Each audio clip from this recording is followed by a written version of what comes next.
morning. It is now Thursday, 31st of October, Halloween night. I hope if anyone's going out trick-or-treating, that they're doing more treating than tricking, because I don't know how people will respond to things. And if you're taking your children, please make sure they're in your sight at all times and make sure they don't eat any candy or any treats that are not wrapped in a plastic, tamperable container or situation, because you just don't know. Many years ago, a lot of people found that there was things like razor blades and toxic things in food for lollies and treats for children, which is really, really satanic, which maybe tells you what Halloween's all about. But anyway, it is the night of the dead, isn't it, where the dead can come back to life one night or something. Anyway, happy Halloween if that's what you do. I might put a little video of what's down my local store. It's about $80. If I wasn't living in an apartment, I'd buy it and I'd have it at my front door and I'd leave it there all the time. I don't know if it's motion activated. If anyone came up that I didn't like, you could give them scare the bejesus out of them. But anyway, obviously here in Australia, we've got a major situation when it comes to housing and to humanitarian visas coming into Australia, which I'm not saying that I'm against that, because everybody deserves a decent life. Everyone deserves a better life. But when a country is unequipped to have the facilities and the resources for those people that are coming here, it sort of defeats the purpose.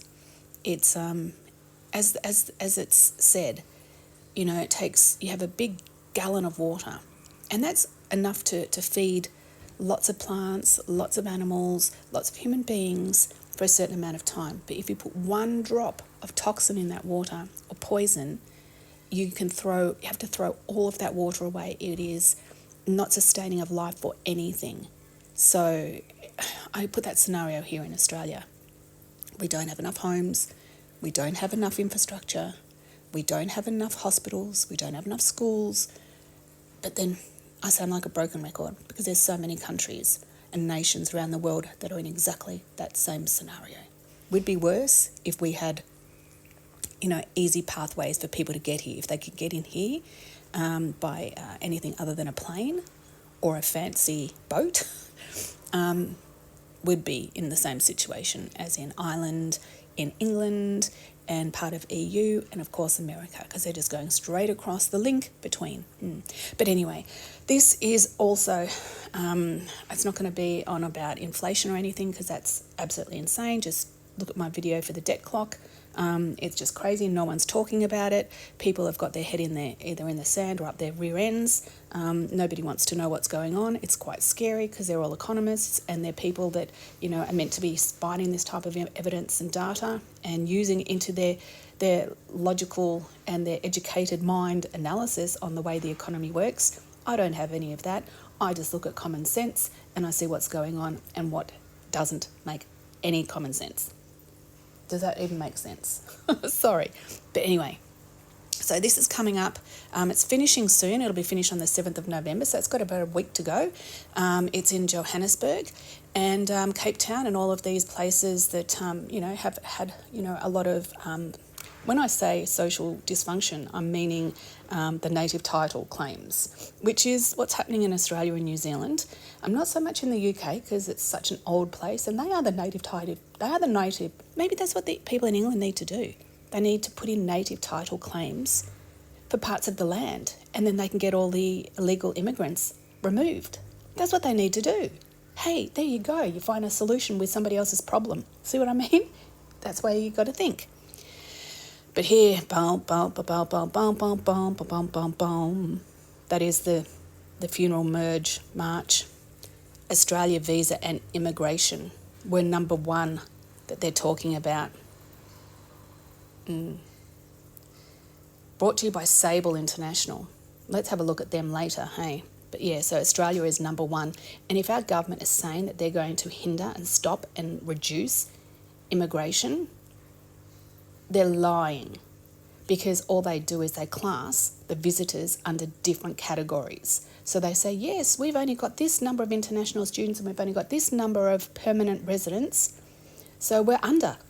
what we exposed you to or told you we were going to have. They don't mention the humanitarian visas. They do not mention the family bridging humanitarian visas, which are all hidden under the cover of darkness, because they're probably 2, 3, 4, 5, 10 years ago, they exposed that that's what was going to happen. That these people that have been here for a certain amount of time, that have proved themselves to be worthy citizens, would be able to invite their family over to join them here in Australia in an unexpected time or in a predictable time. You know, have these words that don't mean anything. Yeah, so here we are. Australia is a popular choice for South Africans because it's it has similar weather and culture, and has a higher quality of life, and I've got glare all over my eyes, an increasing sense of security. Sense of security? Yeah, right, okay.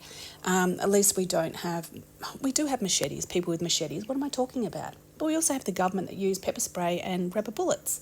And then basically tells you, that you have to take a certain medical treatment if you want to keep your job or go to hospital or go on a plane or at certain times. So very unpredictable. So yeah, are they going to have a better life here?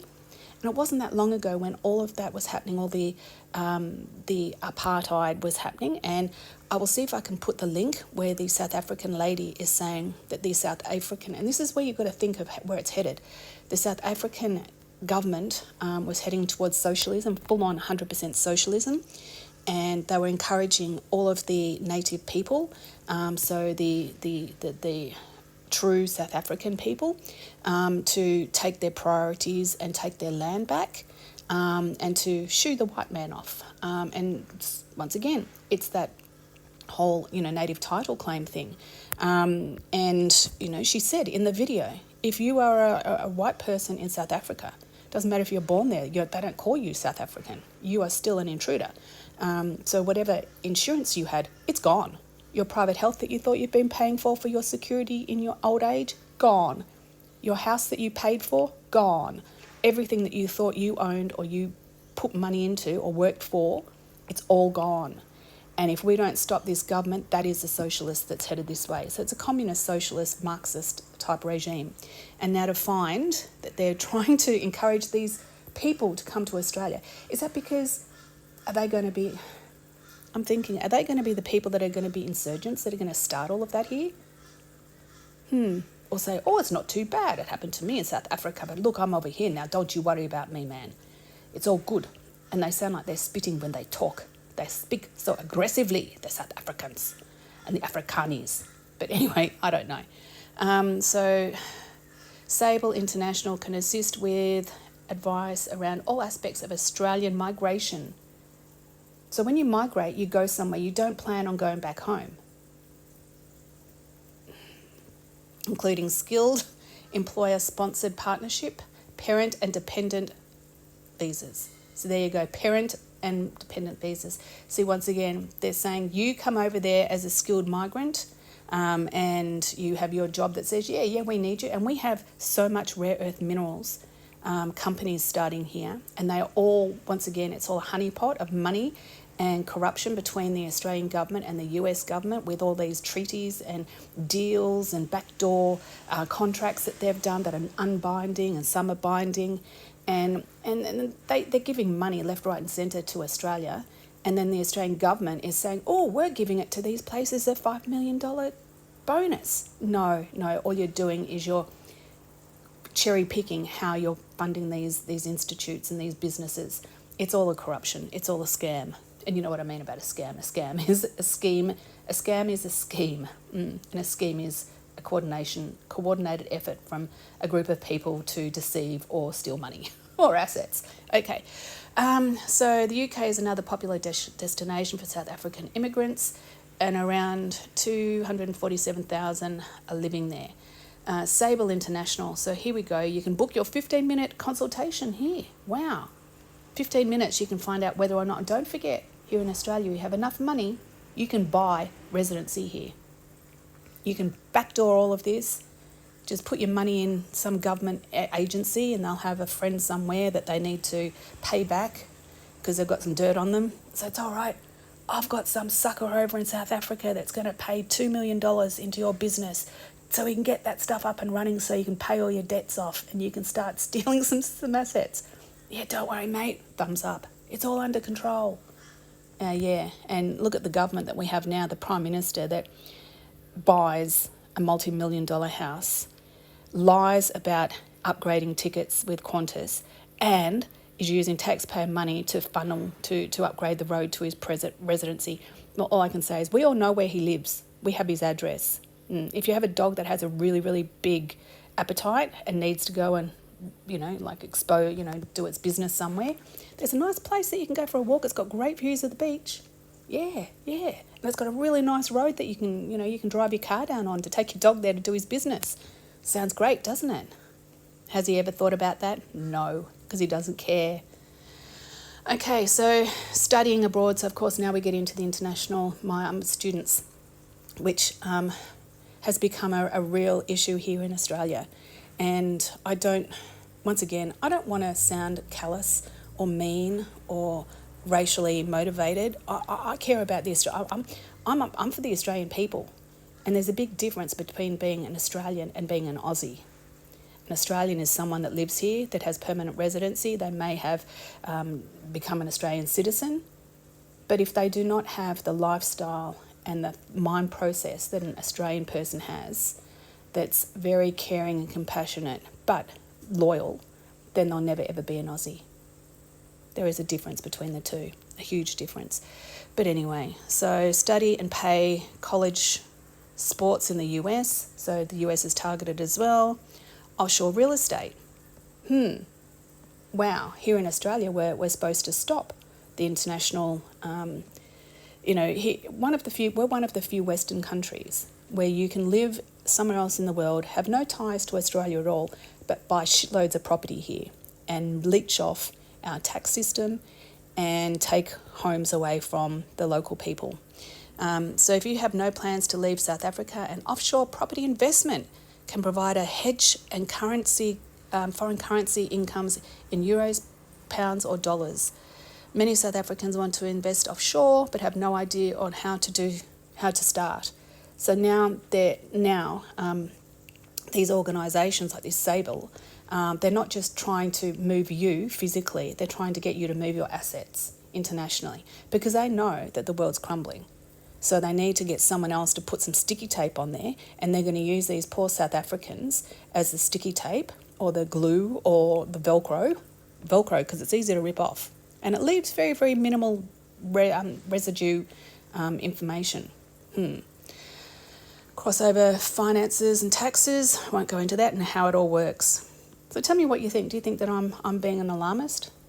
That I am being an agitator? Because I was back in the COVID days, I was a huge agitator. And I loved it. Nobody told me to piss off. Nobody told me to drop dead. People were like, wow, I love the way you think. I wish I could say what you say, but I can't because my children go to school and my job and my friends. It's like, well, bugger all of that. You're an individual. You can't fool me. I'm a bloody individual. That was Jacko. I'm going to put that little clip to Jacko. Yeah, I'm going to finish it off with Jacko. So anyway, take care, listen to what I said, put a note down there if you think I'm wrong or if I'm crazy or I'm delusional, please, because if I don't listen to advice and information from others, then I will be biased by myself forever. So please, listen to Jacko, and if you're an Aussie, oi, oi, oi. If you're lucky someday you might see me on the street. My crystal clear complexion is as snow white as a sheet. Some say I'm a genius, to others I'm a loon, but someday there'll be people like me walking on the moon. If you think you've got the nerve to put me in my place, I think that I should warn you I'm not just a pretty face. I'm an individual, you can't fool me. An individual, you can't fool me. A genuine original, you can't fool me. I keep an open mind 'cause I'm thinking all the time.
of the pack. My formal education was in competition dance.